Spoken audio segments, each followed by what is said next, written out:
Now, this is my favorite knot for crappie fishing, especially if I'm fishing vertically. We're going to tie a loop knot, and I think this is the easiest loop knot that you can tie.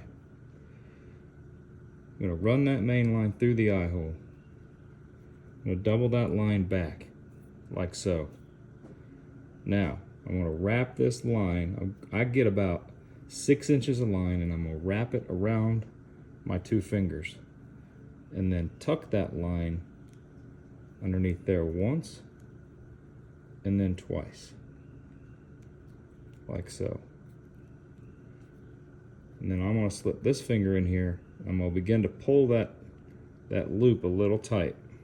A little tighter.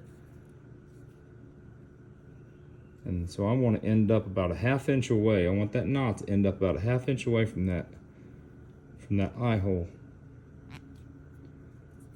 Gotta grab the right line. I'm going to wet it. And then cinch it. Make sure we cut the right one. I'll cut that. Give me about 1/8 of an inch. Now, let's compare these 2 knots that I've got here. I've got one that was tied with just a cinch knot, right? So this is just your standard fisherman's knot. Been around for many years. Wonderful knot. Very strong knot. You can see how that jig hangs.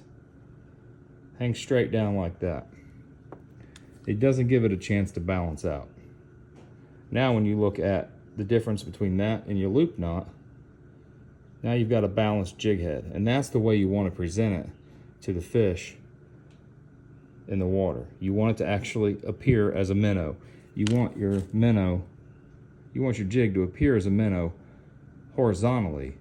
You don't want it to appear vertically, right? So some might argue that, well, these cinch knots, they don't always hang like that. Of course you're right. You could be cinched and hang perfectly. It could also be cinched and hang a little bit off like this. The problem is you can't control it unless you're checking your line each and every time, and then even when you're casting it, you can't control where that knot is holding onto the jig. The loop knot takes all of the air out of the equation. It just hangs and doesn't change.